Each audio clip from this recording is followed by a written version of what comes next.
Chapter 16 हर दिन अच्छी आदतों से कैसे जुड़े रहें। यह बात 1993 की है। कनाडा के एबर्टफोर्ड्स में एक बैंक ने ट्रेड डेयर स्मिथ नाम के 23 साल के एक स्टॉक ब्रोकर को काम पर रखा था। एबर्टफोर्ड अपेक्षाकृत छोटा उपनगर था जो पास स्थित वैंकूवर की छाया में बसा था, जहां अधिकांश बड़े व्यापारिक सौदे किए जा रहे थे। स्थान और इस तथ्य को देखते हुए कि डेयरमिट्स नौसिखिया थे, कोई भी उनसे बहुत ज्यादा उम्मीद नहीं करता था, लेकिन उन्होंने एक साधारण सी दैनिक आदत की बदौलत तेजी से प्रगति की। डेयरमिट्स हर सुबह की शुरुआत डेस्क पर 2 जार रखकर करते थे। एक में 120 पेपर क्लिप्स रखते थे, दूसरा खाली रहता था। जैसे ही वे दिन के लिए काम करने को तैयार हो जाते थे तो वो सेल्स कॉल करते थे। इसके तत्काल बाद वे एक पेपर क्लिप खाली जार में डालते थे और यह प्रक्रिया लगातार चलती रहती थी। जैसा उन्होंने मुझसे कहा, हर सुबह मैं 120 पेपर क्लिप्स में आरंभ करता था और तब तक फोन करता था जब तक कि मैं इन्हें खाली जार में न डाल दूं। मात्र 18 माह में डेयरमिट्स ने $50 लाख फर्म को दिए। 24 वर्ष की आयु में उन्हें $75,000 प्रति वर्ष मिलने लगे, जो आज के $125,000 के समान है। बहुत कम अवधि में किसी अन्य कंपनी में उन्हें 6 अंकों का वेतन देने वाली नौकरी मिल गई। मैं इस तकनीक का उल्लेख पेपर क्लिप रणनीति के रूप में करना पसंद करता हूँ और वर्षों से मैंने उन पाठकों से सुना है जिन्होंने इसे विभिन्न तरीकों से इस्तेमाल किया है। एक महिला जब भी अपनी किताब का एक पेज लिखती थी तो एक कंटेनर से दूसरे कंटेनर में एक हेयरपिन शिफ्ट करती थी। एक अन्य व्यक्ति पुशअप के प्रत्येक सेट के बाद एक डिब्बे से दूसरे में कंचे शिफ्ट करता था। प्रगति करना संतोष देता है और इसको देखने के माप जैसे पेपर क्लिप्स या बालों का पिन या कंचे आपके विकास के साक्ष्य देते हैं। इसके परिणाम स्वरूप ये आपके व्यवहार को सुदृढ़ करते हैं और किसी गतिविधि में तत्कालिक संतुष्टि का कुछ भाग जोड़ देते हैं। दिखने वाले माप कई प्रकार के हो सकते हैं। Food journals, workout logs, loyalty punch cards, software download पर प्रोग्रेस बार, पुस्तक के पेजों की संख्या भी माप हो सकती है। लेकिन अपने विकास को मापने का सर्वोत्तम तरीका हैबिट ट्रैकर है। आदतों को किस तरह बनाए रखें। हैबिट ट्रैकर एक सरल उपाय है जो बताता है कि आपने आदतों का पालन किया या नहीं। इसका सबसे बुनियादी रूप कैलेंडर पर क्रॉस लगाकर गिनना है कि आपने रूटीन को अपनाया है या नहीं। उदाहरण के लिए सोमवार, बुधवार और शुक्रवार को आप ध्यान करते हैं। उन प्रत्येक तिथि पर क्रॉस का निशान X लगाइए। जैसे ही समय आगे निकलेगा, आदत के पालन का रिकॉर्ड कैलेंडर में होगा।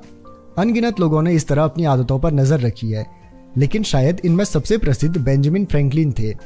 20 साल की उम्र में फ्रैंकलिन हर जगह एक छोटी पुस्तिका लेकर जाते थे और उसका इस्तेमाल 13 व्यक्तिगत गुण को ट्रैक करने के लिए करते थे। इस सूची में कोई समय बर्बाद नहीं करना, हमेशा किसी उपयोगी कार्य में लगे रहना और तुच्छ वार्तालाप से बचना आदि लक्ष्य शामिल थे।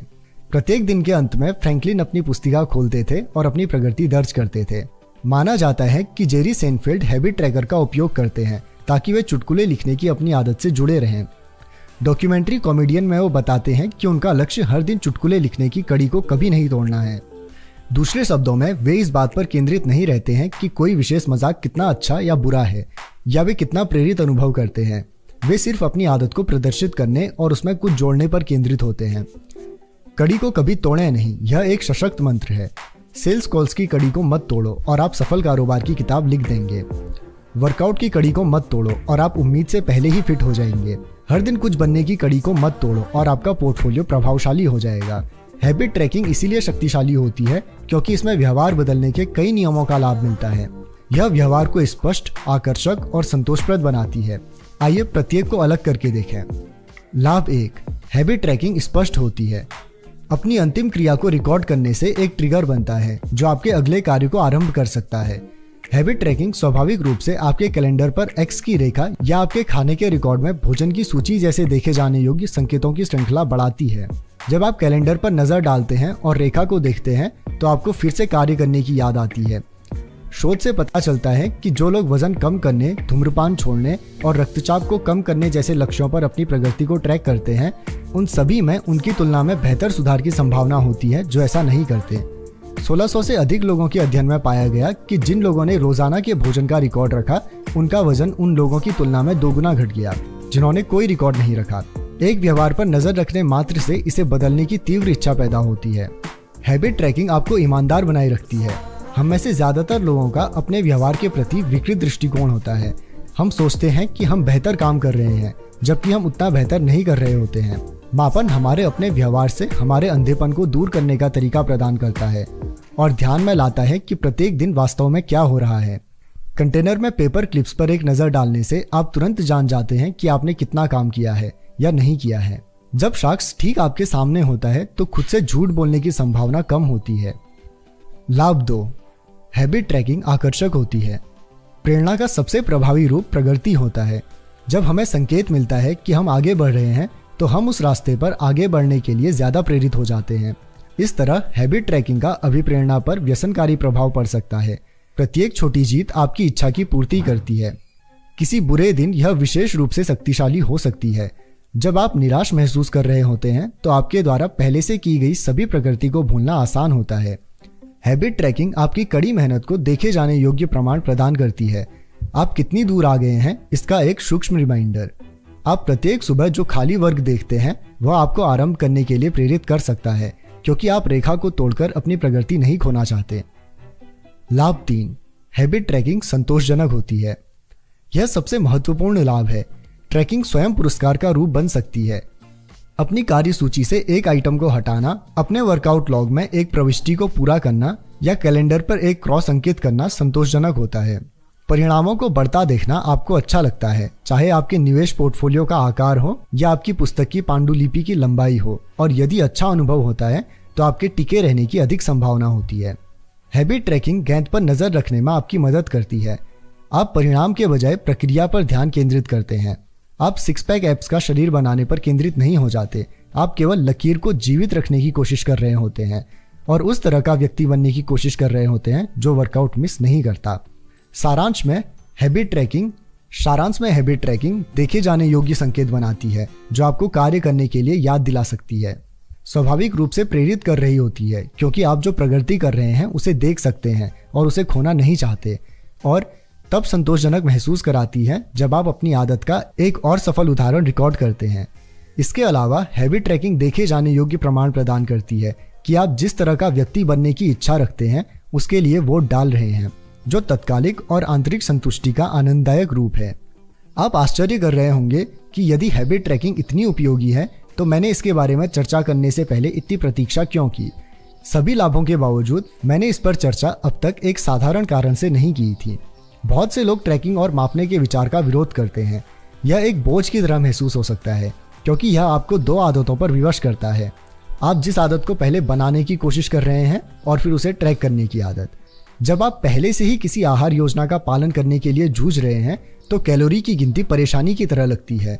जब आपके पास करने के लिए काफी काम हो तो हर ब्रिकी कॉल को लिखना थकाऊ लगता है। यह कहना आसान लगता है, मैं सिर्फ थोड़ा कम भोजन लूंगा, या मैं खूब कोशिश करूंगा, या मैं इसे करना याद रखूंगा। लोग अनिवार्य रूप से मुझे ऐसी बातें बताते हैं जैसे मेरे पास एक निर्णय पत्रिका है, लेकिन काश मैंने इसका अधिक उपयोग किया होता, या मैंने एक सप्ताह अपने वर्कआउट को रिकॉर्ड किया लेकिन फिर छोड़ दिया। मैं वहां अपने आप ही गया। मैंने एक बार अपनी कैलोरी ट्रैक करने के लिए फूड लॉग बनाया। मैं इसे सिर्फ एक भोजन के लिए करने में कामयाब रहा और फिर छोड़ दिया। ट्रैकिंग सभी के लिए नहीं है और आपके पूरे जीवन को मापने की कोई आवश्यकता नहीं है, लेकिन लगभग हर किसी को इसका फायदा किसी न किसी रूप में मिल सकता है, भले ही यह केवल अस्थायी हो। हम ट्रैकिंग को आसान बनाने के लिए क्या कर सकते हैं? सबसे पहले, जहां भी संभव हो, मापन को स्वचालित किया जाना चाहिए। आप शायद यह जानकर आश्चर्यचकित होंगे कि आप जाने बिना ही कितना ट्रैक कर रहे हैं। आपका क्रेडिट कार्ड स्टेटमेंट बताता है कि आप खाने के लिए कितनी बार बाहर जाते हैं। आपका फिटबिट यह दर्ज करता है कि आप कितने कदम उठाते हैं और कितनी देर सोते हैं। आपका कैलेंडर रिकॉर्ड करता है कि आप प्रत्येक वर्ष कितने नए स्थानों की यात्रा करते हैं। एक बार जब आप डेटा हासिल करना जान जाते हैं तो अपने कैलेंडर में एक नोट जोड़ दें और प्रत्येक सप्ताह या प्रत्येक महीने इसकी समीक्षा करें, जो हर दिन इसे ट्रैक करने की तुलना में अधिक व्यवहारिक है। दूसरा, मैनुअल ट्रैकिंग आपकी सबसे महत्वपूर्ण आदत तक सीमित होनी चाहिए। छिटपुट रूप से 10 आदतें ट्रैक करने के बजाय एक आदत को ट्रैक करना बेहतर होता है। अंत में आदत बनाने के तुरंत बाद प्रत्येक माप को रिकॉर्ड करें। व्यवहार का पूरा होना वह संकेत है कि उसे लिखा जाना चाहिए। यह दृष्टिकोण आपकी आदत ट्रैकिंग के साथ अध्याय 5 में वर्णित आदत को क्रमबद्ध करने की विधि को संयोजित करने की गुंजाइश देता है। आदत को क्रमबद्ध करने प्लस आदत को ट्रैक करने का फॉर्मूला। डैश वर्तमान आदत के बाद मैं डैश आदत ट्रैक करूंगा। एक सेल्स कॉल के लिए फोन पूरा करने के बाद मैं एक पेपर क्लिप हटाऊंगा। जैसे ही मैं जिम में एक सेट पूरा करूंगा, मैं इसे वर्कआउट जर्नल में लिखूंगा। अपनी प्लेट सिंक डिशवॉशर में डालने के बाद मैं लिखूंगा कि मैंने क्या खा लिया है। ये रणनीतियां आदतों की ट्रैकिंग को आसान बना सकती हैं। यहाँ तक कि अगर आप उस व्यक्ति की तरह नहीं हैं जो अपने व्यवहार को रिकॉर्ड करने में आनंद लेता है, तो मुझे लगता है कि आपको कुछ सप्ताह का मापन गहन जानकारी वाला लगेगा। यह देखना हमेशा दिलचस्प होता है कि आप वास्तव में अपना समय कैसे बिता रहे हैं। इसी कारण कहा जाता है कि किसी न किसी बिंदु पर हर आदत की लकीर समाप्त हो जाती है, और किसी भी एकल माप से अधिक महत्वपूर्ण यह है कि जब आपकी आदतें पटरी से उतरने लगें तो उसके लिए एक अच्छी योजना हो। जब आदत छूट जाए तो किस तरह तत्काल उसे प्राप्त करें। इससे कोई फर्क नहीं पड़ता कि आप अपनी आदतों को लेकर कितने निरंतर हैं, लेकिन यह निश्चित है कि जीवन आपको किसी बिंदु पर बाधित कर देगा। पूर्णता संभव नहीं होती। ज्यादा वक्त नहीं निकलेगा कि कोई आपात स्थिति पैदा हो जाएगी, आप बीमार हो जाते हैं, या आपको काम के लिए यात्रा करनी पड़ सकती है, या आपके परिवार को समय की थोड़ी अधिक जरूरत होती है। जब भी मेरे साथ ऐसा होता है तो मैं खुद को एक सरल नियम की याद दिलाने की कोशिश करता हूँ। कभी भी 2 बार चूक मत करो। तो मैं जितनी जल्दी संभव हो सके इसे वापस पाने के लिए प्रयास करता हूँ। एक वर्कआउट चूक सकता हूँ, लेकिन मैं लगातार 2 बार चूक करने नहीं जा रहा हूँ। हो सकता है कि मैं एक पूरा पिज्जा खा जाऊं, लेकिन मैं इसके बाद स्वस्थ भोजन भी ग्रहण करूंगा। मैं परिपूर्ण नहीं हो सकता, लेकिन मैं दूसरी चूक से बच सकता हूं। जैसे ही एक लकीर समाप्त होती है तो मैं अगली एक पर शुरू हो जाता हूं। पहली गलती कभी आपको नुकसान नहीं पहुंचाती। बार बार होने वाली गलतियों की स्पाइरल रेखा आपको नुकसान देती है। एक बार चूक संयोगवश हो सकती है, 2 बार चूक होना एक नई आदत की शुरुआत होती है। यही विजेताओं और हारे लोगों के बीच खास अंतर है। कोई भी खराब प्रदर्शन कर सकता है, खराब वर्कआउट कर सकता है, या काम पर एक खराब दिन हो सकता है, लेकिन जब सफल लोग असफल होते हैं तो वे जल्दी से पलटते हैं। किसी आदत के टूटने से कोई फर्क नहीं पड़ता अगर उसकी पुनः प्राप्ति तेज हो। मुझे लगता है कि यह सिद्धांत इतना महत्वपूर्ण है कि मैं इससे जुड़ना चाहूंगा, कि मैं इससे जुड़े रहना चाहूंगा। भले ही मैं एक आदत के रूप में या पूरी तरह से मैं जैसा चाहूं वैसा ना कर सकूं। अक्सर हम अपनी आदतों के साथ एक या कुछ भी नहीं के चक्र में गिर जाते हैं। समस्या फिसलना नहीं है, समस्या यह सोच है कि यदि आप सटीक तरह से कुछ नहीं कर सकते हैं तो आपको इसे बिल्कुल नहीं करना चाहिए। आपको यह महसूस तक नहीं होता है कि आपके बुरे या व्यस्त दिनों में यह कितना मूल्यवान रहता है। बर्बाद किए हुए दिन आपको उससे अधिक चोट पहुंचाते हैं जितने सफल दिन आपकी मदद करते हैं। यदि आप $100 से शुरू करते हैं तो 50% लगभग आपको $150 तक ले जाएगा, लेकिन आपको $100 की स्थिति में वापस लौटने के लिए केवल 33% नुकसान की आवश्यकता होगी। दूसरे शब्दों में 33% हानि से बचना उतना ही मूल्यवान है जितना कि 50% लाभ प्राप्त करना। जैसा कि चार्ली मंगेर कहते हैं, कंपाउंडिंग का पहला नियम, इसे कभी भी अनावश्यक रूप से बाधित ना करें। यही कारण है कि बुरे वर्कआउट्स अक्सर सबसे महत्वपूर्ण होते हैं। सुस्त दिन और बुरे वर्कआउट्स आपके पिछले दिनों से अर्जित चक्रवृद्धि लाभ को बनाए रखते हैं। बस कुछ करते रहें। 10 स्क्वाट्स, 5 स्प्रिंट्स, 1 पुशअप, वास्तव में कुछ करना ही बहुत बड़ा होता है। शून्य मत डालो। नुकसान को आपके चक्रवृद्धि लाभ को मत खाने दो। इसके अलावा हमेशा यह अहम नहीं होता कि वर्कआउट के दौरान क्या होता है। महत्ता उस प्रकार का व्यक्ति बनने की है जो वर्कआउट चूकता नहीं है। जब आप अच्छा महसूस करते हैं तो प्रशिक्षण लेना आसान होता है, लेकिन जब आप ऐसा महसूस नहीं करते हैं तो वहाँ दिखना महत्वपूर्ण होता है। भले ही आप उम्मीद से कम करें, 5 मिनट के लिए जिम जाने से आपके प्रदर्शन में सुधार नहीं हो सकता, लेकिन यह आपकी पहचान की पुष्टि करता है। व्यवहार परिवर्तन में सब या कुछ नहीं चक्र एक खतरा है जो आपकी आदतों को पटरी से उतार सकता है। एक अन्य संभावित खतरा, खासकर यदि आप हैबिट ट्रैकिंग का उपयोग कर रहे हैं, तो आप गलत चीज को माप सकते हैं। आदत को कब ट्रैक करना है, कब नहीं, यह समझना। मान लीजिए आप एक रेस्तरां चला रहे हैं और आप जानना चाहते हैं कि क्या आपका शेफ अच्छा काम कर रहा है। सफलता को मापने का एक तरीका इस पर नजर रखना है कि प्रत्येक दिन कितने ग्राहक भोजन का भुगतान करते हैं। यदि अधिक ग्राहक आते हैं तो भोजन अच्छा होना चाहिए, यदि कम ग्राहक आते हैं तो कुछ गलत होना चाहिए। केवल इस बात की सीमित तस्वीर देता है कि वास्तव में क्या चल रहा है। कोई भोजन का भुगतान करता है तो इसका मतलब यह नहीं कि उसने भोजन का आनंद लिया है। ऐसी कोई संभावना नहीं होती कि असंतुष्ट ग्राहक भोजन करेंगे और भाग निकलेंगे। वास्तव में यदि आप केवल राजस्व को माप रहे हैं तो भोजन खराब भी हो सकता है, लेकिन आप इसकी भरपाई मार्केटिंग या छूट या किसी अन्य विधि से करते हैं। इसके बजाय यह ट्रैक करना अधिक प्रभावी हो सकता है कि कितने ग्राहक अपना भोजन पूरी तरह से समाप्त करते हैं, या शायद उन ग्राहकों का प्रतिशत जो उदारता के साथ टिप छोड़ते हैं। किसी विशेष व्यवहार को ट्रैक करने का नकारात्मक पक्ष यह है कि हम इसके पीछे के उद्देश्य के बजाय संख्या से प्रेरित हो जाते हैं। यदि आपकी सफलता को त्रैमासिक आय के आधार पर मापा जाता है तो आप त्रैमासिक आय के लिए बिक्री, राजस्व और लेखांकन को उसके अनुकूल करेंगे। यदि आपकी सफलता को पैमाने पर कम संख्या से मापा जाता है तो आप स्केल पर कम संख्या के लिए अनुकूलन करेंगे। भले ही इसका मतलब है कि क्रैश डाइट, जूस क्लेंस और वसा घटाने की गोलियां लेना ही क्यों ना हो। मानव मन सिर्फ जीत चाहता है, चाहे जो खेल खेला जा रहा हो। यह खतरा जीवन के कई क्षेत्रों में स्पष्ट होता है। हम सार्थक काम करने के बजाय लंबे समय तक काम करने पर ध्यान केंद्रित करते हैं। हम स्वस्थ होने के बारे में जितना केंद्रित होते हैं उससे ज्यादा हम 10,000 कदम चलने की परवाह करते हैं। हम सीखने, जिज्ञासा और महत्वपूर्ण सोच पर जोर देने के बजाय मानकीकृत परीक्षणों के लिए सिखाते हैं। संक्षेप में, हम उस बात के लिए अनुकूलित होते हैं जिसे माप सकें। जब हम गलत माप चुनते हैं तो हम गलत व्यवहार प्राप्त करते हैं।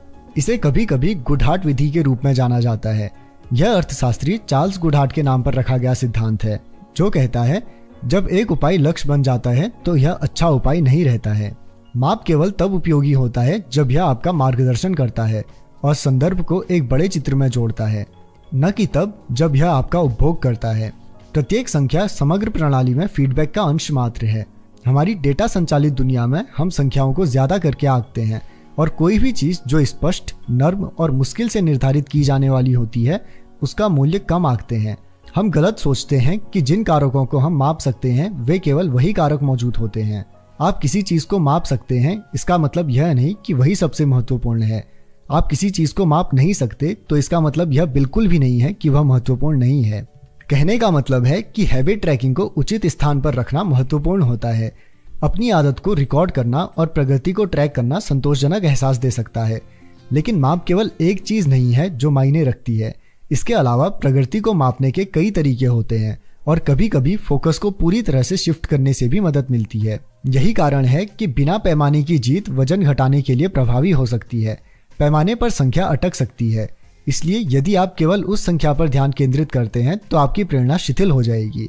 लेकिन आप देख सकते हैं कि आपकी त्वचा बेहतर दिखाई देती है, या आप पहले उठने लगे हैं, या आपकी सेक्स ड्राइव बढ़ी है। ये सभी आपके सुधार को ट्रैक करने के उचित तरीके हैं। यदि आप पैमाने की संख्या से प्रेरित महसूस नहीं कर रहे हैं तो शायद एक अलग माप पर ध्यान केंद्रित करने का समय है जो आपको प्रगति के ज्यादा संकेत देता है। इससे कोई फर्क नहीं पड़ता कि आप अपने सुधार को कैसे मापते हैं, लेकिन हैबिट ट्रैकिंग आपकी आदतों को अधिक संतोषजनक बनाने का सरल तरीका प्रदान करती है। प्रत्येक माप थोड़ा सा प्रमाण प्रदान करती है कि आप सही दिशा में आगे बढ़ रहे हैं और इससे अच्छी तरह से काम करने की तत्कालिक खुशी का संक्षिप्त क्षण मिलता है। अध्याय का सार। सबसे ज्यादा संतुष्टि का अनुभव तब होता है जब आप प्रगति को महसूस करते हैं। आदत को ट्रैक करना यह मापने का सरल तरीका है कि क्या आपकी कोई आदत बनी है, जैसे कैलेंडर पर क्रॉस का निशान बनाना। हैबिट ट्रैकिंग और माप के अन्य देखे जाने योग्य रूप आपकी प्रगति को स्पष्ट साक्ष्य देकर आपकी आदत को संतोषप्रद बना सकते हैं। कड़ी को कभी नहीं तोड़ें, अपनी आदत की रेखा को जीवित रखें। दोबारा करने से कभी चूकिए मत। यदि आप एक दिन चूक जाते हैं तो जितनी जल्द संभव हो सके पटरी पर आ जाएं। सिर्फ इसलिए कोई चीज महत्वपूर्ण नहीं हो जाती कि आप उनका मापन कर सकते हैं। चैप्टर 17। किस तरह एक जवाबदेह भागीदारी हर चीज को बदल सकती है। दूसरे विश्व युद्ध में एक पायलट के तौर पर काम करने के बाद रोजर फिशर ने हार्वर्ड लॉ स्कूल में पढ़ाई की और 34 साल बातचीत और संघर्ष प्रबंधन की विशेषज्ञता में बिताए। उन्होंने हार्वर्ड नेगोशिएशन प्रोजेक्ट की स्थापना की और कई देशों तथा विश्व के नेताओं के साथ शांति समाधानों और कूटनीतिक समझौतों पर काम किया। लेकिन जब 1970 और 1980 के दशक में परमाणु युद्ध का खतरा बढ़ गया था, तब फिशर ने शायद अपना सबसे दिलचस्प विचार विकसित किया। जिस समय फिशर का ध्यान उन रणनीतियों को डिजाइन करने पर केंद्रित था जो परमाणु युद्ध को रोक सकती थी, तब उन्होंने परेशान करने वाला एक तथ्य देखा था। किसी भी राष्ट्रपति के पास ऐसे कोड लॉन्च करने की सुविधा है जो लाखों लोगों को मार सकते हैं, लेकिन वास्तव में वे कभी किसी को मरते नहीं देखेंगे क्योंकि वे हमेशा हजारों मील दूर रहेंगे। मेरा सुझाव काफी सरल था। उन्होंने 1981 में लिखा, छोटे से कैप्सूल में परमाणु कोड को डालें और फिर एक स्वयंसेवक के दिल के ठीक बगल में उस कैप्सूल का प्रत्यारोपण कर दें। राष्ट्रपति के साथ चलते हुए वह स्वयंसेवक अपने पास कसाई वाला भारी चाकू रखे। अगर कभी कोई राष्ट्रपति परमाणु हथियारों को दागना चाहते हैं तो ऐसा करने का एकमात्र तरीका यह होगा कि वे सबसे पहले अपने हाथों से किसी इंसान को मारें। राष्ट्रपति कहेंगे, जॉर्ज मुझे खेद है, लेकिन दसियों लाख लोगों को मर जाना चाहिए। उन्हें किसी की ओर देखना होगा और महसूस करना होगा कि मृत्यु क्या है, एक निर्दोष इंसान की मृत्यु क्या है। व्हाइट हाउस के कालीन पर खून, इससे वास्तविकता से सामना होगा। जब मैंने पेंटागन में मित्रों को बताया तो उन्होंने कहा, माय गॉड, यह बहुत ही भयानक है। किसी को मारने से राष्ट्रपति का फैसला विकृत हो जाएगा, वे कभी भी बटन को नहीं दबाएंगे। व्यवहार में परिवर्तन के चौथे नियम की हमारी चर्चा के दौरान हमने अच्छी आदतों को तुरंत संतोषजनक बनाने के महत्व को कवर किया है। फिशर का सुझाव चौथे नियम के विपरीत है। जिस तरह हमारे उस अनुभव को दोहराने की अधिक संभावना होती है जब अंत संतोषजनक होता है, उसी तरह हमारे उस अनुभव से बचने की अधिक संभावना होती है जब अंत दर्दनाक होता है।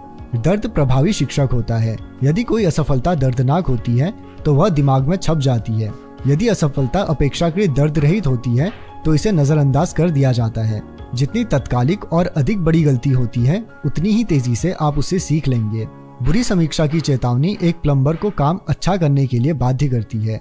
ग्राहक के कभी न लौटने की संभावना से कोई रेस्टोरेंट अच्छा भोजन बनाने लगता है।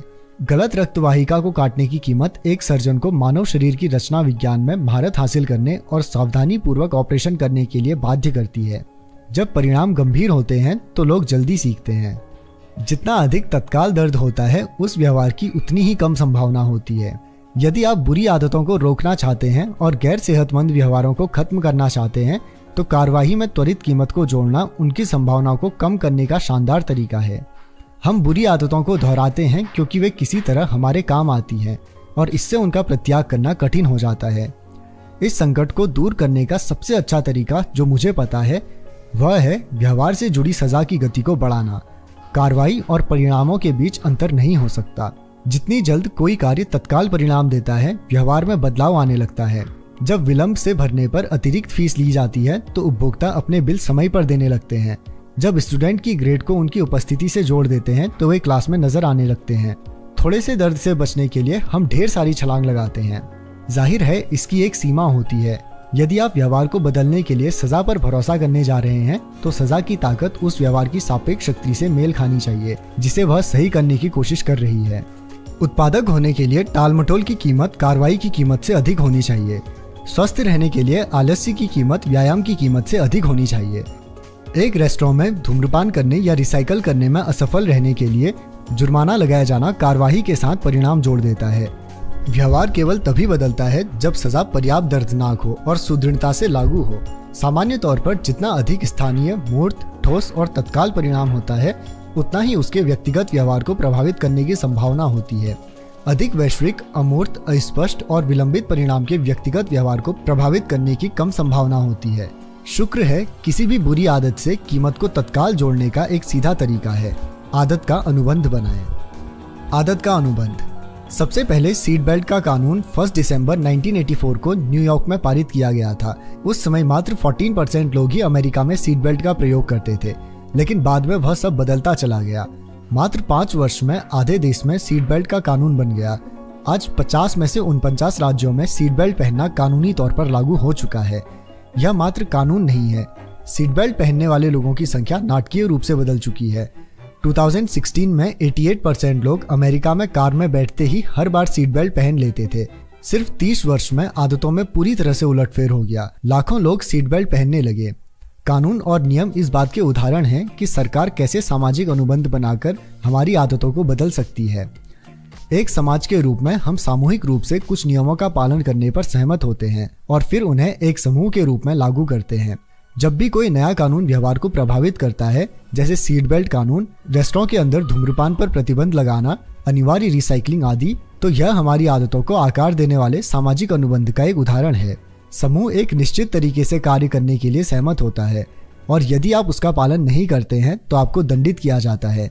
जिस तरह सरकारें नागरिकों को जवाबदेह रखने के लिए कानूनों का उपयोग करती हैं, उसी तरह आप भी खुद को जवाबदेह बनाने के लिए आदत का अनुबंध बना सकते हैं। आदत का अनुबंध एक मौखिक या लिखित समझौता है जिसमें आप एक विशेष आदत के लिए अपनी प्रतिबद्धता को व्यक्त करते हैं और उस सजा के प्रति भी प्रतिबद्धता को व्यक्त करते हैं जो आपके द्वारा पालन नहीं होने पर मिलेगी। तब आप 1 या 2 लोगों को अपने जवाबदेही भागीदार के रूप में पाते हैं जो आपके साथ अनुबंध पर सहमत होते हैं। नैशविल, टेनेसी के उद्यमी ब्रायन हैरिस पहले ऐसे व्यक्ति थे जिन्हें मैंने इस रणनीति को अपनाते देखा था। अपने बेटे के जन्म के तुरंत बाद हैरिस ने महसूस किया कि वे कुछ पाउंड वजन घटाना चाहते हैं। उन्होंने स्वयं अपनी पत्नी और निजी प्रशिक्षक के बीच आदत का अनुबंध लिखा। इसका पहला विवरण था 2017 की पहली तिमाही के लिए ब्रायन का हैशटैग एक उद्देश्य सही तरीके से फिर खाना शुरू करना है ताकि वह बेहतर महसूस करे, बेहतर दिखे और 10% चर्बी घटाने के साथ 200 पाउंड वाला शरीर पाने के अपने दीर्घकालिक लक्ष्य को प्राप्त करने में सक्षम हो। उस कथन के नीचे हैरिस ने आदर्श परिणाम प्राप्त करने का एक रोड मैप तैयार किया। चरण पहला, पहले 3 माह में स्लो कार्ब डाइट का पालन किया जाएगा। चरण दूसरा, दूसरे 3 माह में सख्ती से मैक्रोन्यूट्रिएंट्स को ट्रैक किया जाएगा। चरण 3, तीसरे 3 माह में अपने आहार और व्यायाम कार्यक्रम के विवरण को फिर परिभाषित करके उसे बनाए रखा जाएगा। अंत में उन्होंने दैनिक आदतों में से उस प्रत्येक आदत को लिखा जो उन्हें उनके लक्ष्य तक ले जाएगी। उदाहरण के लिए प्रत्येक दिन सारे भोजन के बारे में लिखना और खुद का वजन लेना। और फिर उन्होंने सजा को सूचीबद्ध किया। यदि वे असफल हो गए तो यदि ब्रायन इन 2 बातों को नहीं करते हैं तो निम्नलिखित परिणाम लागू होंगे। उन्हें बाकी तिमाही के लिए प्रत्येक कार्य दिवस और प्रत्येक रविवार की सुबह ड्रेसअप होना होगा। ड्रेसअप को जीन्स, टी शर्ट, हुड या शॉर्ट्स न पहनने के रूप में परिभाषित किया गया। यदि वे सूची के अनुसार भोजन लेने में चूक जाते हैं तो जॉय उनके प्रशिक्षक को अपने हिसाब से उपयोग करने के लिए $200 भी देंगे। पृष्ठ के निचले भाग में हैरिस, उनकी पत्नी और उनके प्रशिक्षक सभी ने अनुबंध पर हस्ताक्षर किए। इसके प्रति मेरी शुरुआती प्रतिक्रिया यह थी कि अनुबंध अत्यधिक औपचारिक और अनावश्यक लग रहा था, खासकर हस्ताक्षर। लेकिन हैरिस ने मुझे आश्वस्त किया कि अनुबंध पर हस्ताक्षर करना गंभीरता का संकेत था। उन्होंने कहा, जब भी मैं इस हिस्से को छोड़ता हूं तो मैं लगभग तुरंत सुस्त पड़ना शुरू करता हूं। 3 महीने बाद पहली तिमाही के अपने लक्ष्यों को प्राप्त करने पर हैरिस ने अपने लक्ष्यों को अपग्रेड किया। उसके परिणामों में भी बढ़ोतरी हुई। यदि वे अपने कार्बोहाइड्रेट और प्रोटीन के लक्ष्य से चूक जाते तो उन्हें अपने प्रशिक्षक को $100 का भुगतान करना पड़ता, और अगर वे खुद का वजन लेने से चूक जाते तो उन्हें अपनी पत्नी को $500 देने पड़ते। उसका वे चाहे जैसे इस्तेमाल करती। शायद सबसे दर्दनाक यह था कि यदि वे दौड़ लगाना भूल जाते तो उन्हें हर दिन काम के लिए ड्रेसअप होना पड़ता और बाकी दिन एलेबामा हेड पहननी पड़ती, जो कि उनकी प्रिय ऑबर्न टीम की कड़ी प्रतिद्वंदी टीम की थी। यह रणनीति काम कर गई। पत्नी और प्रशिक्षक दोनों जिम्मेदार भागीदार बन गए और आदत अनुबंध से हर दिन जो करना है वह पता चलता था। हैरिस का वजन घट गया। खराब आदतों को असंतोषजनक बनाने का सबसे अच्छा विकल्प है उन्हें उसी क्षण पीड़ादायक बनाएं। आदत का अनुबंध बनाना सीधे तौर पर यही करना है। अगर आप आदत का पूर्ण अनुबंध बनाना नहीं चाहते हैं तो बस एक जवाबदेही भागीदार होना उपयोगी है। कॉमेडियन मार्गेट, जो हर दिन एक चुटकुला या गीत लिखती हैं, वे एक दोस्त के साथ हर दिन एक गीत की चुनौती रखती है जो उन दोनों को जवाबदेह बने रहने में मदद करता है। यह जानना कि कोई देख रहा है एक शक्तिशाली प्रेरक हो सकता है। आपके टालमटोल करने या हार मानने की कम संभावना होती है क्योंकि उसकी तत्काल कोई कीमत नहीं होती है। यदि आप वचन नहीं निभाते हैं तो शायद वे आपको अविश्वसनीय या आलसी के रूप में देखेंगे। अचानक आप न केवल अपने वचनों को स्वयं तक निभाने में असफल हो रहे हैं बल्कि दूसरों से अपने वचनों को निभाने में भी असफल हो रहे हैं। आप इस प्रक्रिया को स्वचालित भी कर सकते हैं। बोल्डर, कोलोराडो के उद्यमी थॉमस फ्रैंक प्रत्येक सुबह 5:55 पर उठते हैं और अगर वे नहीं उठते हैं तो उनके पास एक ट्वीट स्वचालित रूप से निर्धारित होता है जो कहता है 6:10 हो चुके हैं और मैं नहीं उठा हूँ क्योंकि मैं आलसी हूँ।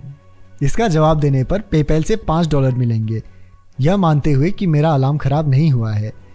हम हमेशा दुनिया के समक्ष स्वयं को सर्वश्रेष्ठ पेश करने की कोशिश कर रहे होते हैं। हम अपने बालों को कंघी करते हैं, अपने दांतों को ब्रश करते हैं और सावधानी से कपड़े पहनते हैं क्योंकि हम जानते हैं कि इन आदतों के प्रति सकारात्मक प्रतिक्रिया मिलने की संभावना है। हम संभावित नियोक्ताओं, साथियों, अपने दोस्तों और परिवार को प्रभावित करने के लिए अच्छे ग्रेड प्राप्त करना चाहते हैं और शीर्ष स्कूलों से स्नातक होना चाहते हैं। हम अपने आसपास के लोगों की राय की परवाह करते हैं क्योंकि यह मदद करता है कि दूसरे हमें पसंद करें। ठीक यही कारण है कि जवाबदेही भागीदार प्राप्त करना या आदत के अनुबंध पर हस्ताक्षर करना इतने अच्छे ढंग से काम करता है। अध्याय का सार। व्यवहार में परिवर्तन के नियम 4 का उल्टा है, इसे असंतोषजनक बनाएं। यदि कोई बुरी आदत पीड़ादायक या असंतोषजनक है तो हम उसे दोहराएंगे, इसकी संभावना कम ही होती है। एक जवाबदेही भागीदार निष्क्रियता की तात्कालिक कीमत पैदा कर सकता है। हम इस बात की गहराई से परवाह करते हैं कि दूसरे हमारे बारे में क्या सोचते हैं और हम नहीं चाहते कि दूसरे हमारे बारे में प्रतिकूल राय रखें। आदत के अनुबंध को किसी भी व्यवहार में सामाजिक कीमत को जोड़ने के लिए इस्तेमाल किया जा सकता है। यह वादों का उल्लंघन करने की कीमत को पीड़ादायक और सार्वजनिक बना देता है। यह जानना कि कोई अन्य आपको देख रहा है एक शक्तिशाली प्रेरक हो सकता है। उन्नत उपाय। किस तरह मात्र अच्छे होने से आगे बढ़कर वास्तव में महान बने। चैप्टर 18। प्रतिभा के बारे में सच। कब जीन्स मायने रखते हैं और कब वे मायने नहीं रखते। माइकल फेल्प्स से अनेक लोग परिचित हैं। उन्हें व्यापक रूप से इतिहास के सबसे महान एथलीटों में गिना जाता है। फेल्प्स ने न केवल तैराकी में बल्कि किसी भी खेल में किसी अन्य ओलंपियन से अधिक ओलंपिक पदक जीते हैं। कम लोग हिकम अल गुरेज का नाम जानते हैं, लेकिन वे अपने आप में शानदार एथलीट थे। अल गुरेज मोरक्को के धावक हैं जो ओलंपिक स्वर्ण पदक जीत चुके हैं और उन्हें मध्यम दूरी के स्वर्णकालीन महानतम धावकों में गिना जाता है। कई सालों तक मील, 1500 मीटर और 2000 मीटर दौड़ में विश्व रिकॉर्ड उनके नाम दर्ज थे। 2004 में ग्रीस की राजधानी एथेंस में आयोजित ओलंपिक खेलों में उन्होंने 1500 मीटर और 5000 मीटर दौड़ में स्वर्ण पदक जीते थे। ये दोनों एथलीट कई मानों में बेतहाशा अलग हैं।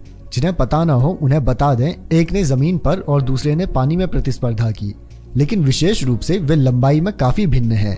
अल गुरेज 5 फुट 9 इंच लंबे हैं, फेल्प्स 6 फुट 4 इंच लंबे हैं। लंबाई में 7 इंच के अंतर के बावजूद दोनों लोग एक मामले में समान हैं। माइकल फेल्प्स और हिकम अल गुरेज दोनों समान लंबाई की पैंट पहनते हैं। यह कैसे संभव है?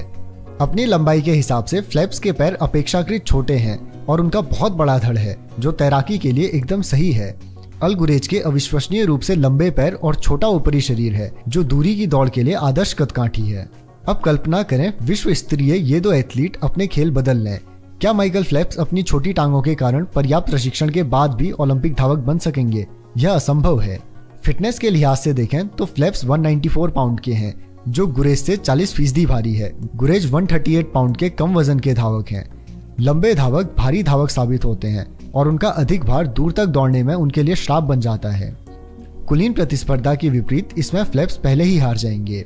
इसी प्रकार से अल गुरेज इतिहास के सर्वश्रेष्ठ धावक हो सकते हैं, लेकिन वे तैराक के रूप में ओलंपिक में पात्रता हासिल कर पाते इसमें संदेह है।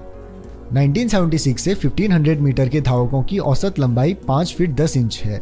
इसकी तुलना में पुरुषों की 100 मीटर की फ्रीस्टाइल तैराकी में औसत लंबाई 6 फीट 4 इंच की रहती है।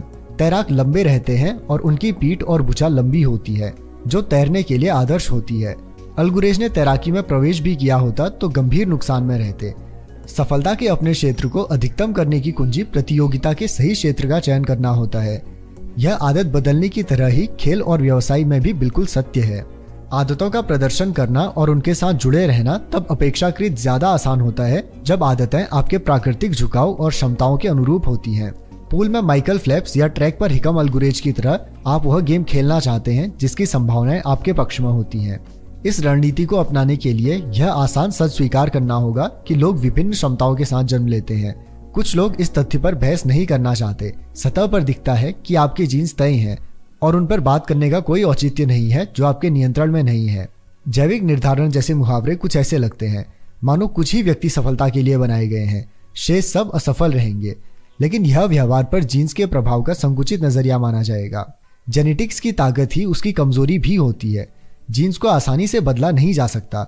इसका अर्थ है कि वे अनुकूल परिस्थितियों में शक्तिशाली फायदा और विपरीत परिस्थितियों में गंभीर नुकसान पहुंचा सकते हैं। यदि आप 7 फीट के हैं तो बास्केटबॉल में बहुत काम के हैं। यदि आप जिम्नास्टिक का रूटीन अपनाना चाहते हैं तो 60 फीट की लंबाई बाधा रहेगी। हमारा वातावरण हमारे जीन्स की अनुकूलता और प्राकृतिक प्रतिभा के उपयोग को तय करता है। जब हमारा वातावरण बदलता है तो उन गुणों को अपनाएं जो सफलता तय करती है। यह शारीरिक गुणों के लिए ही सही नहीं बल्कि मानसिक गुणों के लिए भी ठीक है। यदि आप मेरी आदतें और मानव व्यवहार के बारे में पूछेंगे तो मैं चतुराई से बताऊंगा, न कि तब जब आप मुझे बुनाई, रॉकेट छोड़ने या फिर गिटार की तारों के बारे में पूछेंगे। सक्षमता संदर्भ पर अधिक टिकी रहती है। किसी भी प्रतिस्पर्धी क्षेत्र में शीर्ष पर बैठे लोग न केवल अच्छे ढंग से प्रशिक्षित हैं बल्कि वे उस कार्य के अनुकूल भी हैं। इसी कारण से यदि आप वास्तव में महान होना चाहते हैं तो सही जगह के चयन पर ध्यान देना बेहतर होगा। संक्षेप में कहा जाए तो जीन्स आपके भाग्य को तय नहीं कर सकते, वे अवसर के क्षेत्र का निर्धारण करते हैं। गेबोर बेट नामक फिजिशियन बताते हैं जीन्स आपको प्रवृत्त कर संभावना बढ़ा सकते हैं लेकिन वे पूर्व निर्धारण नहीं कर सकते। जिन क्षेत्रों में आप जीन्स के अनुसार सफलता के लिए प्रवृत्त होते हैं वे क्षेत्र हैं जहां आदतों से संतुष्टि अधिक मिलती है। खुद के प्रयासों को उन क्षेत्रों में ले जाएं जहां आप उल्लासित हों और अपने प्राकृतिक कौशल का मेल अपनी सबसे प्रबल इच्छा और अपनी योग्यता से कर पाते हों। वही इसकी कुंजी है। सीधा सवाल उभरेगा, मैं किस तरह से समझूंगा कि इन चीजों की मेरे लिए अनुकूलता है? मैं उन अवसरों और आदतों को कैसे चुन सकता हूं जो मेरे लिए सही हैं? इसके उत्तर के लिए पहले हम आपके व्यक्तित्व को समझेंगे। आपका व्यक्तित्व आपकी आदतों को किस तरह प्रभावित करता है?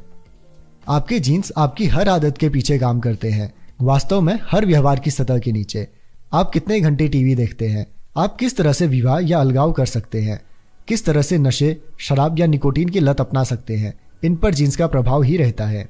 इस बात के लिए मजबूत अनुवांशिक घटक होता है कि जब आप किसी अधिकार प्राप्त शक्ति का सामना कर रहे होते हैं तो आप कैसे आज्ञाकारी या विद्रोही होते हैं, तनावपूर्ण घटनाओं के प्रति कितने संवेदनशील या प्रतिरोधी होते हैं, आप कितने अति सक्रिय या प्रतिक्रियाशील होते हैं, और यहाँ तक कि संवेदना से जुड़े अनुभवों के दौरान आप कितने रोमांचित महसूस करते हैं या ऊब महसूस करते हैं। जैसे कि संगीत कार्यक्रम में भाग लेना। लंदन के किंग्स कॉलेज में व्यवहार संबंधी जेनेटिक्स के विशेषज्ञ रॉबर्ट प्लोमिन ने मुझे बताया, यह अब उस बिंदु पर आ चुका है जहां हमने यह देखने के लिए परीक्षण बंद कर दिया है कि क्या किसी लक्षण का कोई आनुवंशिक घटक है, क्योंकि हम शाब्दिक रूप से ऐसा कुछ नहीं पा सकते जो हमारे जीन से प्रभावित ना हो।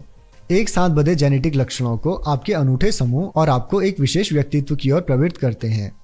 आपका व्यक्तित्व उन विशेषताओं का समूह है जो परिस्थिति से परिस्थिति के अनुरूप होता है। व्यक्तित्व के लक्षणों के सबसे सिद्ध वैज्ञानिक विश्लेषण को बिग 5 के रूप में माना जाता है, जो उन्हें व्यवहार के 5 वर्णक्रम में विभाजित कर देता है। अनुभव के लिए खुलापन, एक छोर पर जिज्ञासु और आविष्कारी होने के साथ दूसरे छोर पर सावधान और सतत बने रहना। कर्तव्य निष्ठा, व्यवस्थित और कार्यकुशल होने से लेकर सहज और स्वाभाविक होना। बहिर्मुखता, बातचीत करने में सहज और ऊर्जावान होने से लेकर एकाकी रहना और कम बोलना। उन्हें आप बहिर्मुखी बनाम अंतर्मुखी के तौर पर भी जानते हैं। मित्रवत और दयावान बने रहने से लेकर चुनौतीपूर्ण निर्लिप्त होना। मनोविक्षेप्तता, बेचैन और संवेदनशील होने से लेकर आत्मनिवासी, शांत और स्थिर बने रहना। इन 5 गुणों की जैविक बुनियाद होती है। उदाहरण के लिए बहिर्मुखता को जन्म से ही आंका जा सकता है। यदि वैज्ञानिक नर्सिंग वार्ड में जोर से आवाज निकालें तो कुछ बच्चे इस ओर घूम जाएंगे, जबकि अन्य उसके विपरीत हो जाएंगे। जब वैज्ञानिकों ने पूरे जीवन काल में इन बच्चों की आदतों पर ध्यान दिया तो आवाज की ओर जो बच्चे घूमे वे बहिर्मुखी मिले, जो बच्चे विपरीत या दूसरी ओर घूम गए वे अंतर्मुखी मिले। जिन लोगों की प्रियता उच्च स्तरीय होती है उनमें दया, दूसरों का ध्यान रखने का चिंतन और उष्मता रहती है। उन लोगों में उच्च स्तर पर प्राकृतिक ऑक्सीटोसिन भी होता है। यह ऐसा हार्मोन है जो सामाजिक संबंध में महत्वपूर्ण भूमिका निभाता है, विश्वास का भाव बढ़ाता है और यह हार्मोन प्राकृतिक अवसादरोधी के रूप में काम कर सकता है। आप आसानी से इन बात को समझ सकते हैं कि जो व्यक्ति धन्यवाद के नोट्स लिखने की आदत या सामाजिक कार्यक्रमों के आयोजन की ओर झुका हुआ है उसमें किस स्तर पर ऑक्सीटोसिन होगा। तीसरे उदाहरण के रूप में मनोविक्षिप्तता पर विचार करें। यह व्यक्तित्व की ऐसी विशेषता है जो सभी लोगों में विभिन्न स्तरों पर होती है। जिन लोगों में मनोविक्षिप्तता ज्यादा होती है वे बेचैन रहते हैं और दूसरों की तुलना में अधिक चिंता करते हैं। इस विशेषता को एमिगडाला की अति संवेदनशीलता से जोड़ा गया है। एमिगडाला मस्तिष्क का वह हिस्सा होता है जो खतरों को नोटिस करने के लिए जिम्मेदार होता है। दूसरे शब्दों में, जो लोग अपने वातावरण में नकारात्मक संकेतों के प्रति अधिक संवेदनशील होते हैं वे मनोविक्षिप्तता में उच्च स्कोर करने की संभावना रखते हैं। अन्य आदतें सिर्फ हमारे व्यक्तित्व से निर्धारित नहीं होती हैं, लेकिन इसमें कोई संदेह नहीं है कि हमारे जीन्स हमें एक निश्चित दिशा की ओर मोड़ देते हैं। गहरी जड़ों वाली हमारी वरीयताएं कुछ व्यवहार कुछ लोगों के लिए दूसरी तुलना में आसान बना देती हैं। आपको इन अंतरों के लिए क्षमा याचना नहीं करनी चाहिए या उनके बारे में अपराध बोध से ग्रस्त नहीं होना चाहिए, लेकिन आपको उनके साथ काम करना चाहिए। उदाहरण के लिए, एक व्यक्ति जो कर्तव्य निष्ठता पर कम स्कोर करता है उसके स्वभाव से व्यवस्थित होने की संभावना कम होगी और उसे अच्छी आदतों से जुड़े रहने के लिए वातावरण डिजाइन पर अधिक भरोसा करने की आवश्यकता हो सकती है। याद रखने वाली बात यह है कि आपको उन आदतों का निर्माण करना चाहिए जो आपके व्यक्तित्व के लिए काम करें। लोग बॉडी बिल्डर की तरह वर्कआउट करके दिखने वाली मांसपेशियां बना सकते हैं, लेकिन यदि आप रॉक क्लाइंबिंग या साइकिल चलाना या रोइंग करना पसंद करते हैं तो व्यायाम की अपनी आदत को अपनी पसंद के अनुरूप आकार दें। यदि आपका दोस्त कम कार्बोहाइड्रेट वाले आहार का पालन करता है लेकिन आप पाते हैं कि कम वसा वाला भोजन आपके लिए काम करता है तो आपको इससे अधिक शक्ति मिलेगी। यदि आप अधिक पढ़ना चाहते हैं तो शर्मिंदा ना हो।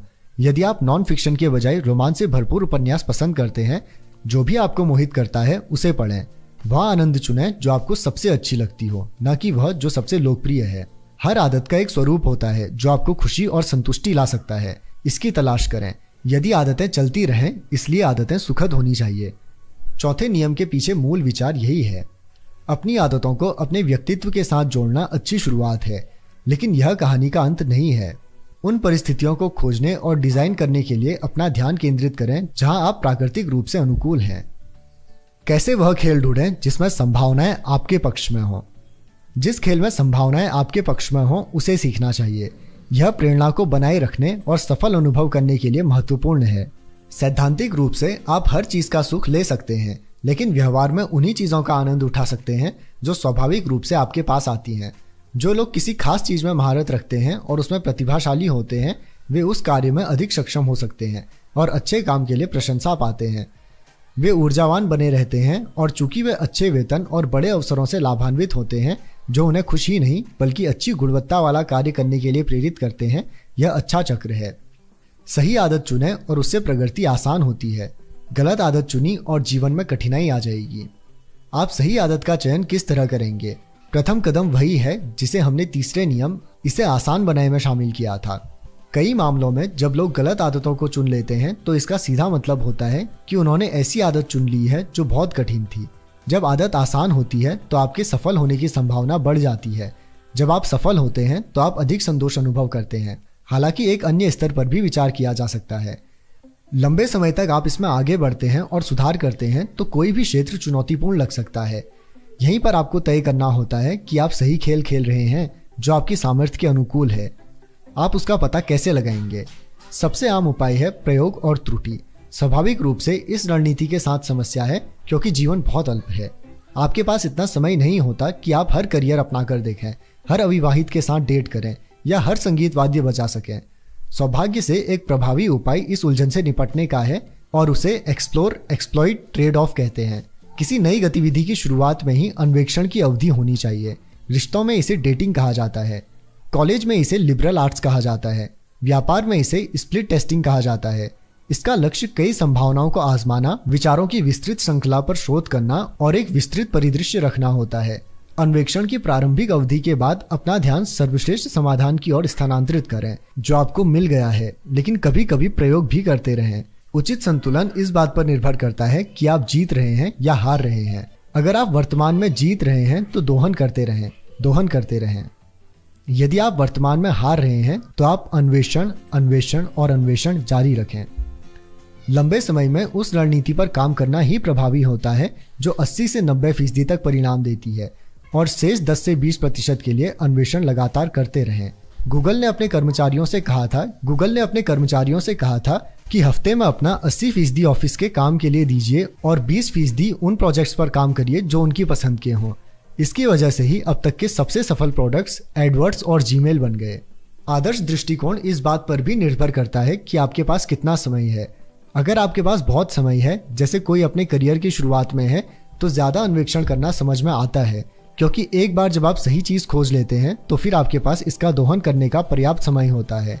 अगर आपके पास समय कम है, जैसे कि आप समय सीमा में किसी परियोजना पर काम कर रहे हैं, तो अब तक का सबसे अच्छा समाधान लागू करें और परिणाम प्राप्त करें।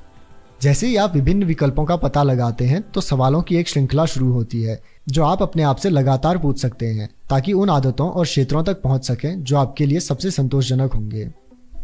वह क्या है जो मेरे लिए मजेदार बात है लेकिन दूसरों के लिए काम है? ये बड़ा जटिल सवाल है। आप किसी कार्य के लिए बने हैं या नहीं, इसका संकेत यह नहीं है कि आप उससे प्यार करते हैं, बल्कि यह है कि आप उस कार्य से जुड़े दर्द को अन्य लोगों की तुलना में आसान तरीके से संभाल सकते हैं। जब आप खुद आनंद ले रहे होते हैं तो दूसरे लोग शिकायत कर रहे होते हैं। जो काम आपको अन्य लोगों की तुलना में कम कष्ट पहुंचाता है वही काम है जिसे करने के लिए आप बने हैं। मैं समय का ध्यान क्यों नहीं रख पाता हूं? प्रवाह एक मानसिक स्थिति है। इसमें आप तब प्रवेश करते हैं जब आप अपने कार्य पर इतने केंद्रित हो जाते हैं कि शेष दुनिया धुंधली पड़ जाती है। खुशी और चरम प्रदर्शन का यह मिश्रण एथलीटों और कलाकारों को तब अनुभव होता है जब वे अपने जोन में होते हैं। प्रवाह की स्थिति का अनुभव करना और कार्य का कम से कम कुछ हद तक संतोषजनक नहीं होना लगभग असंभव होता है। एक औसत व्यक्ति के मुकाबले मुझे कैसे अधिक प्रतिफल मिल सकता है? हम लगातार अपने आसपास से तुलना करते रहते हैं और जब यह तुलना हमारे पक्ष में रहती है तो व्यवहार अधिक संतोषजनक रहता है। जब मैंने jamesclear.com लिखना आरंभ किया तो मेरी ईमेल लिस्ट तेजी से बढ़ गई। मैं यह सुनिश्चित नहीं कर पा रहा था कि मैं अच्छा कर रहा हूँ, लेकिन मैं जानता था कि मेरे मित्रों की तुलना में परिणाम जल्दी प्राप्त होंगे, जिससे मुझे लिखना जारी करने की प्रेरणा मिलती चली गई। मेरे लिए स्वाभाविक क्या है? एक पल के लिए इस बात को भूल जाओ कि आपको क्या पढ़ाया गया है, समाज ने आपको क्या कहा है, इसे भी भूल जाओ। दूसरों की क्या अपेक्षा है यह भी भूल जाओ। मेरे लिए स्वाभाविक क्या है? कब मैं जीवंतता अनुभव करता हूँ, कब मैं वास्तविक स्व महसूस करता हूँ। लोगों को खुश करने का कोई भीतरी संतुलन नहीं है। दोबारा अनुमान लगाने या आत्म आलोचना की कोई बात नहीं, बस इसमें उतरने जाने का आनंद लेना है। जब भी आपको प्रामाणिक और सटीकता लगे, समझ लो सही दिशा में आगे बढ़ रहे हो। स्पष्ट कहें तो इसमें कुछ प्रक्रिया तो भाग्य से होती है। माइकल फेल्प्स और हिकम अल गुरेज भाग्यशाली हैं कि उन्हें दुर्लभ गुण जन्म से प्राप्त हैं, जिसका समाज में बहुत महत्व है, और इनकी गुणों के कारण वे आदर्श माने गए।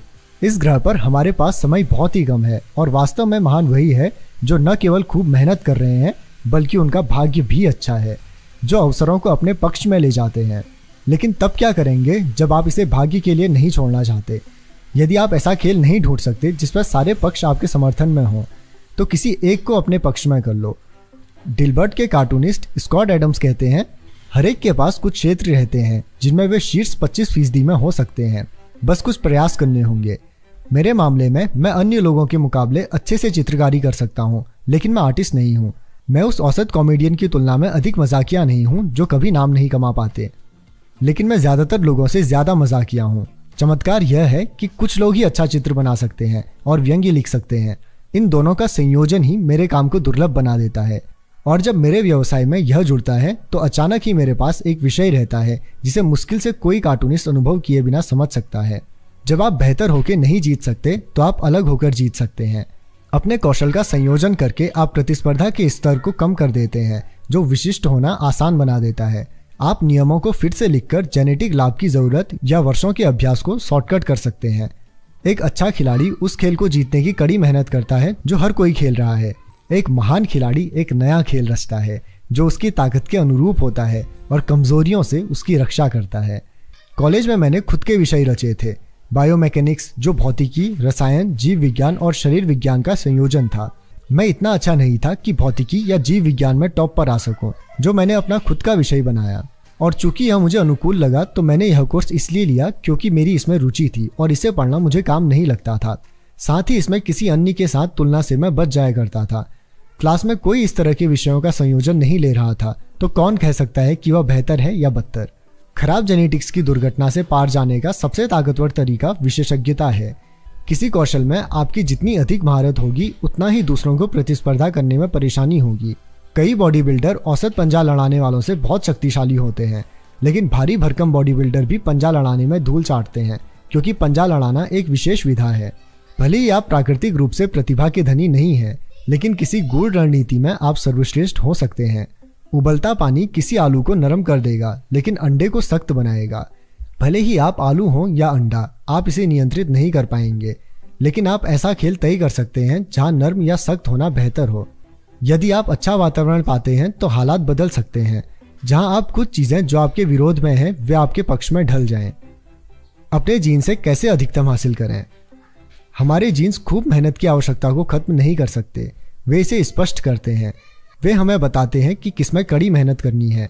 एक बार जब हम अपने सामर्थ्य को समझ जाते हैं तो हम जान पाते हैं कि किसमें समय और ऊर्जा निवेश की जानी चाहिए। हम जानते हैं कि किस तरह के अवसरों की ओर देखना है और किस प्रकार की चुनौतियों से अलग रहना है। जितना हम अपने स्वभाव को बेहतर समझते हैं, हमारी रणनीति अच्छी होती जाती है। जैविक अंतर मायने रखता है, फिर भी यह ज्यादा उत्पादक होता है कि क्या आप अपनी तुलना अन्य लोगों से करने के बजाय इस बात पर फोकस कर रहे हैं कि आप अपनी क्षमताओं का सही उपयोग कर रहे हैं या नहीं। किसी खास योग्यता के प्रति आपको सीमाओं के तथ्य का इस बात से कोई लेना देना नहीं होता है कि आप अपनी क्षमताओं के शीर्ष पर पहुंच रहे हैं या नहीं। लोग अपनी सीमाओं के तथ्य में इतने फंस जाते हैं कि वे वहां तक पहुंचने के लिए जरूरी प्रयास ही नहीं करते। इसके अलावा यदि आप काम नहीं कर रहे हैं तो जीन्स आपको सफल नहीं कर सकते। हाँ, यह संभव है कि जिम के ट्रेनर के बेहतर जीन्स हों, लेकिन यदि आपने उसी की तरह अभ्यास नहीं किया तो यह कहना असंभव है कि आपके जेनेटिक बेहतर हैं या नहीं। आप जिनकी प्रशंसा करते हैं, यदि उतनी मेहनत आप नहीं कर रहे हैं तो फिर उनकी सफलता को भाग्य बताकर बचें नहीं। संक्षेप में, आपकी आदत लंबे समय तक संतोषजनक बनी रहे, यह तय करने के लिए ऐसा आचरण चुनें जो आपके व्यक्तित्व और कौशल के अनुकूल हो। जो आसानी से प्राप्त हो रहा है उस पर खूब मेहनत करें।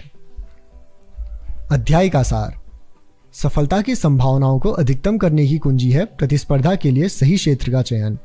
सही आदत अपनाएंगे तो विकास आसान रहेगा। खराब आदत पर जीवन संघर्षमय होगा। जीन्स को आसानी से बदल नहीं सकते।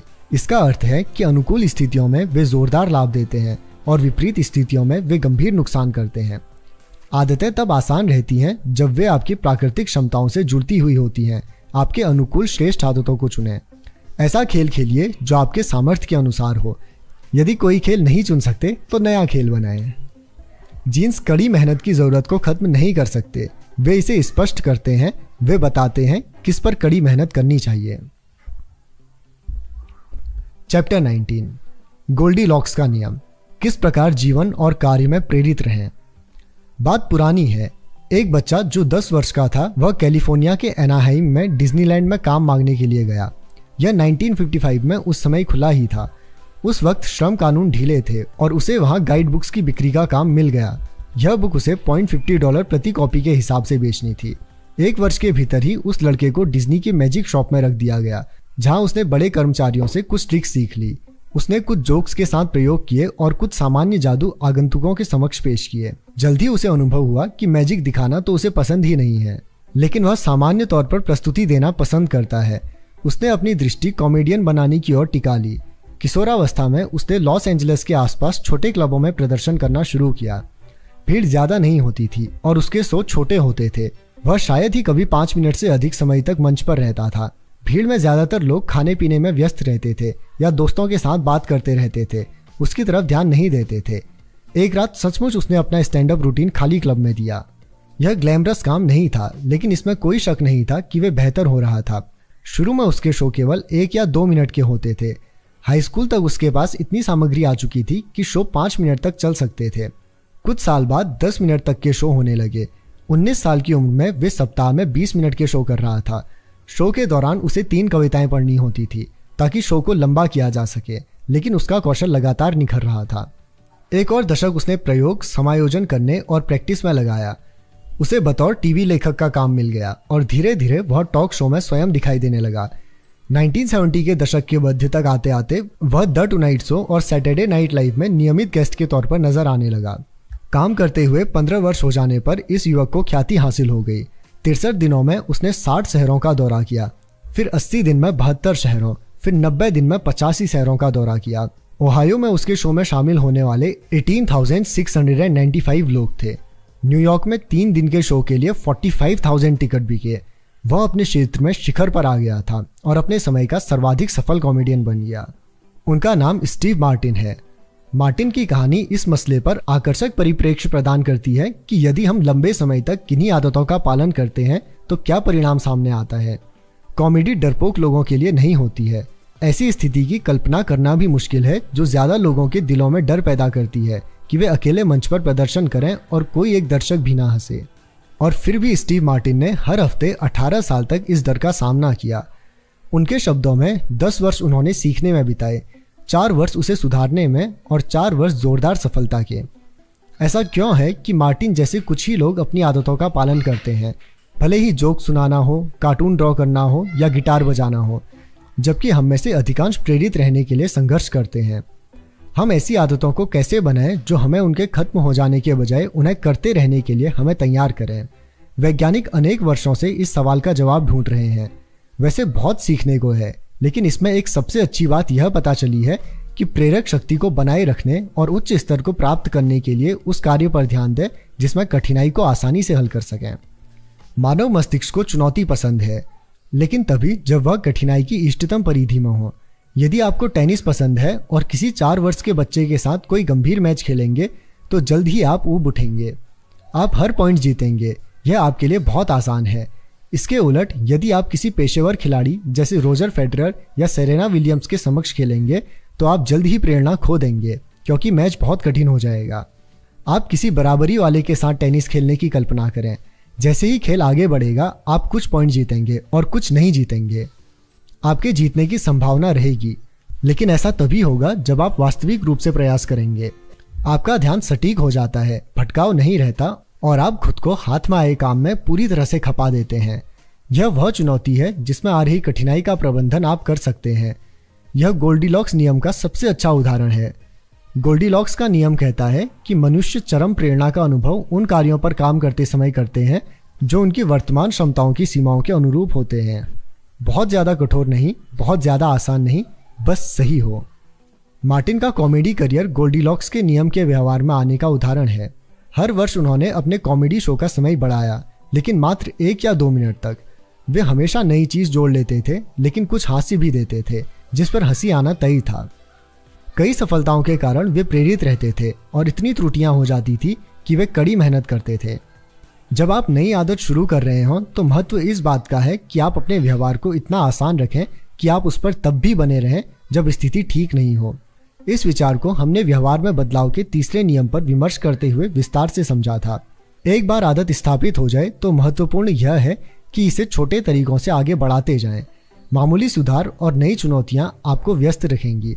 यदि आप गोल्डीलॉक्स जोन में हैं तो ठीक है, आप प्रवाह की स्थिति को पा लेंगे। प्रवाह की स्थिति अपने क्षेत्र में होने और पूरी तरह से किसी कार्य में समाहित होने का अनुभव है। वैज्ञानिकों ने इस अनुभव की मात्रा को नापने का प्रयास किया है। उन्होंने पाया कि प्रवाह की स्थिति को हासिल करने के लिए कार्य आपकी वर्तमान क्षमता से 4% परे होना चाहिए। वास्तविक जीवन में इस तरह से किसी भी कार्य की कठिनाई की मात्रा निर्धारित करना उपयुक्त नहीं होता है। लेकिन गोल्डीलॉक्स के नियम का बुनियादी विचार है उस चुनौती पर काम करना है जो हल की जा सकती है, जो क्षमता के दायरे में है। यह प्रेरणा को बनाए रखने के लिए महत्वपूर्ण होती है। सुधार में नाजुक संतुलन आवश्यक होता है। आपको लगातार उन चुनौतियों की खोज करनी होगी जो आपको अपनी क्षमता के अंतिम छोर तक प्रगति करते हुए ले जाती हैं, ताकि आप प्रेरित रह सकें। व्यवहार हमेशा ही आकर्षक और संतोषजनक रखने के लिए नया होना चाहिए। भिन्नता के बिना हम ऊब सकते हैं। आत्म सुधार में आपका सबसे बड़ा कोई शत्रु है तो वह है ऊब जाना। लक्ष्यों पर कार्य करते हुए ऊब जाएं तो कैसे फोकस करें? मेरा बेसबॉल करियर खत्म होने के बाद मैं किसी नए खेल की ओर देख रहा था। मैं एक वेट लिफ्टिंग टीम से जुड़ गया और एक दिन एक अभिजात्य कोच जिम आया। उसने अपने करियर में हजारों एथलीट के साथ काम किया था, जिनमें कुछ ओलंपिक खिलाड़ी भी थे। मैंने अपना परिचय दिया और हमने सुधार की प्रक्रिया पर बात करना आरंभ किया। श्रेष्ठ एथलीटों और अन्य लोगों में क्या अंतर है? मैंने पूछा। सफल लोग ऐसा क्या करते हैं जो अधिकांश नहीं करते? उन्होंने उन कारकों का उल्लेख किया जिनकी उपेक्षा आप कर सकते हैं, जेनेटिक्स, किस्मत और प्रतिभा। लेकिन फिर उन्होंने ऐसी बात कही जिसकी आशा मैं नहीं कर रहा था। किसी बिंदु पर यह बात आती है कि हर दिन के प्रशिक्षण की ऊब कौन झेल सकता है? हमेशा उसी तरह वजन उठाना और उठाते रहना। उनके जवाब ने मुझे अचरज में डाल दिया, क्योंकि यह कार्य के नैतिकता के बारे में सोचने का अलग तरीका था। लक्ष्यों की प्राप्ति के लिए कार्य करते हुए लोग ऊर्जायुक्त होने की बात करते हैं, भले ही खेल हो, कला हो या व्यवसाय। आप लोगों को यह कहते हुए सुन सकते हैं, यह जुनून से आता है, या आप इसे वास्तव में प्राप्त करना चाहते हैं।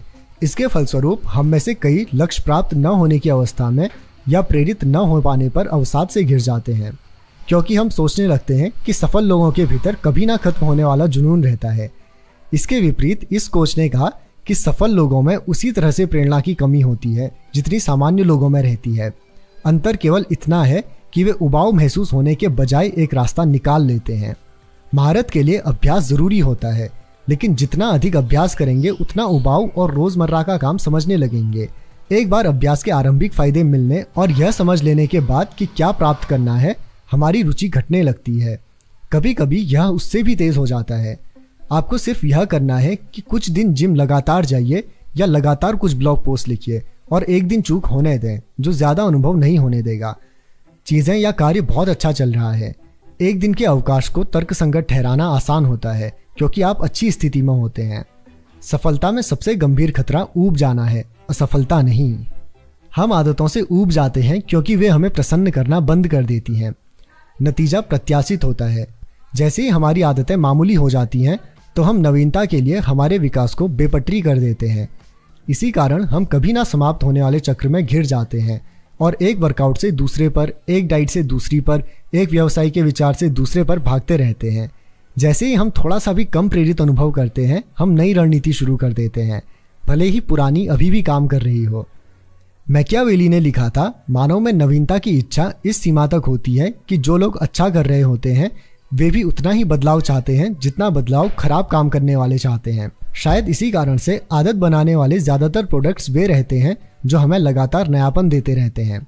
वीडियो गेम्स हमें देखने में नयापन देते रहते हैं। अश्लील फिल्में हमें यौन संबंधों की नवीनता बताती हैं। जंक फूड्स हमें पाक कला संबंधी नवीनता देते हैं। ऐसा प्रत्येक अनुभव में लगातार आश्चर्य प्रदान करता है। मनोविज्ञान में इसे वेरिएबल रिवॉर्ड कहते हैं। वास्तविक दुनिया में स्लॉट मशीन इसका सबसे बड़ा उदाहरण है। जुआरी जैकपॉट पर समय समय पर दांव लगाता है, लेकिन किसी भी पूर्व अनुमानित अंतराल पर नहीं। पुरस्कार की गति में अंतर आता रहता है। यह अंतर ही डोपामाइन को सबसे ज़्यादा बढ़ाता है, जो याद करने की क्षमता में वृद्धि करता है और आदत बनाने में तेज़ी लाता है। वेरिएबल रिवॉर्ड्स कोई ललक पैदा नहीं करेगा, यानी आप वह रिवॉर्ड प्राप्त नहीं कर सकते जिसमें लोगों की रुचि ना हो। एक निश्चित अंतराल पर यह उन्हें दीजिए और उम्मीद है कि इससे उनका दिमाग बदल जाएगा। लेकिन यही ललक को बढ़ाने का शक्तिशाली उपाय है, जिसे हम पहले ही अनुभव कर चुके होते हैं, क्योंकि उससे ऊब समाप्त होती है। इच्छा का मीठा एहसास 50-50 की स्थिति में उभरता है, जब आधी सफलता और आधी असफलता रहती है। आधे समय में आप वह पाते हैं जो आपको चाहिए, आधे समय में आप नहीं पाते। आप पर्याप्त रूप से जीत जाते हैं ताकि संतोष का अनुभव हो और इच्छा को पूरा करने के लिए पर्याप्त चाहत रखते हो। गोल्डीलॉक्स के नियम के अनुपालन में यह एक फायदा है। यदि आप किसी आदत में रुचि लेते हैं तो प्रबंधन योग्य कठिनाइयों की चुनौतियों पर काम करने से चीजें रुचिकर बनी रहती हैं। यह सही है कि सभी आदतों में वेरिएबल रिवॉर्ड के अव्यय नहीं होते और आप भी ऐसा नहीं चाहेंगे। यदि गूगल सिर्फ कभी कभी उपयोगी सर्च परिणाम देगा तो मैं किसी अन्य प्रतिस्पर्धी सर्च इंजन की ओर मुड़ जाऊंगा। यदि उबर मेरी आधी यात्रा के लिए ही मुझे पिकअप करेगा तो मुझे संदेह है कि उसकी सेवा मैं अधिक समय तक लूंगा। यदि मैं हर रात दांत साफ करता हूं और जब यदा कदा मेरा मुंह साफ रहेगा तो मैं सोचूंगा कि मैं उसे छोड़ने की सोच सकता हूं। वेरिएबल रिवॉर्ड हो या ना हो, कोई भी आदत हमेशा के लिए आकर्षक नहीं बनी रहेगी। किसी न किसी समय प्रत्येक व्यक्ति आत्म सुधार की यात्रा में वैसे ही चुनौती अनुभव करता है। आपके लिए ज़रूरी यह है कि आप ऊब से प्रेम करने लगें। हम सभी के लक्ष्य होते हैं, कुछ सपने होते हैं जो हम पूरा करना चाहते हैं, लेकिन इससे अंतर नहीं पड़ता कि आप बेहतरी के लिए क्या कर रहे हैं। यदि आप वह काम केवल तब करते हैं जब सुविधाजनक और उत्साहपूर्वक स्थिति हो, ऐसी स्थिति में आप कभी भी उल्लेखनीय नतीजों को प्राप्त करने के लिए पर्याप्त नियमित नहीं हो सकेंगे। मैं गारंटी से कह सकता हूं कि यदि आप कोई आदत शुरू करते हैं और उस पर बने रहते हैं तो कुछ दिन बाद आपको लगेगा कि इसे छोड़ दिया जाए। जब आप व्यवसाय शुरू करते हैं तो ऐसे भी दिन होंगे जब आपको जाने की इच्छा भी नहीं होगी। जब आप जिम जाना शुरू करते हैं तो कुछ सेट को पूरा करने के बाद इच्छा भी नहीं होती। जब लिखने का समय रहता है तो ऐसे दिन भी होंगे जब आपको लगेगा कि टाइपिंग की इच्छा नहीं हो रही है। लेकिन जब ऐसा करने में परेशानी हो रही है, दर्द हो रहा है या ऊर्जा खत्म हो रही है तो आगे बढ़ना ही प्रोफेशनल और शौकिया लोगों में अंतर को रेखांकित करता है। प्रोफेशनल समय सारणी से बंधे होते हैं, शौकिया लोग जीवन को बीच में आने देते हैं। प्रोफेशनल्स जानते हैं कि उनके लिए महत्वपूर्ण क्या है और किसी उद्देश्य के साथ उसमें काम करते हैं, जबकि शौकिया लोग जीवन में कुछ दूसरी तत्कालिताएं होने पर पथ से भटक जाते हैं। लेखक और ध्यान प्रशिक्षक डेविड केन अपने विद्यार्थियों को अनुकूल हालात में ध्यान से हमेशा बचने को प्रोत्साहित करते हैं। इसी प्रकार से आप अनुकूल हालात के एथलीट भी नहीं होना चाहते या अनुकूल स्थिति के लेखक नहीं बनना चाहते या किसी भी प्रकार की अनुकूलता में ही काम करना ठीक नहीं लगता। जब कोई आदत वास्तव में आपके लिए महत्वपूर्ण हो जाती है तो आपको हर हाल में उसे करने का इच्छुक होना होता है। प्रोफेशनल्स तब भी काम करते हैं जब मूड अच्छा नहीं होता है, भले ही उन्हें उसमें आनंद नहीं आ रहा हो, लेकिन वे कोई उपाय निकाल लेते हैं ताकि उसे करते रहें। ऐसे कई सेट्स होते हैं जिन्हें करना मुझे अच्छा नहीं लगता, लेकिन मुझे वर्कआउट करने का अफसोस कभी नहीं हुआ। ऐसे कई आर्टिकल हैं जिन्हें लिखने की इच्छा नहीं हुई थी, लेकिन समय पर उनके प्रकाशन का मुझे कभी खेद नहीं हुआ। ऐसे कई दिन रहे हैं जब मुझे आराम करने की इच्छा हुई थी, लेकिन जो महत्वपूर्ण था उस पर काम करने का अफसोस मुझे कभी नहीं हुआ। सर्वोत्तम बनने का बस एक ही तरीका है कि जो कर रहे हैं उसे अंतहीन ढंग से बार बार करने से मोहित होते रहें। आपको ऊब से मोहब्बत करनी होगी। अध्याय का सार। गोल्डीलॉक्स का नियम कहता है कि मानव उच्चतम प्रेरणा तब अनुभव करता है जब वह ऐसे कार्य कर रहा होता है जो उसकी वर्तमान क्षमताओं की सीमा में हो। सफलता में सबसे बड़ा खतरा असफलता नहीं बल्कि ऊब जाना है। जब आदतें रूटीन बन जाती हैं तो वे कम रुचिकर हो जाती हैं और कम संतोष देने लगती हैं। हम ऊब अनुभव करने लगते हैं। प्रेरणा का अनुभव होने पर कोई भी कड़ी मेहनत कर सकता है, लेकिन कार्य के उत्साहजनक नहीं होने पर भी लगातार मेहनत करने की क्षमता से ही वास्तविक अंतर पड़ता है।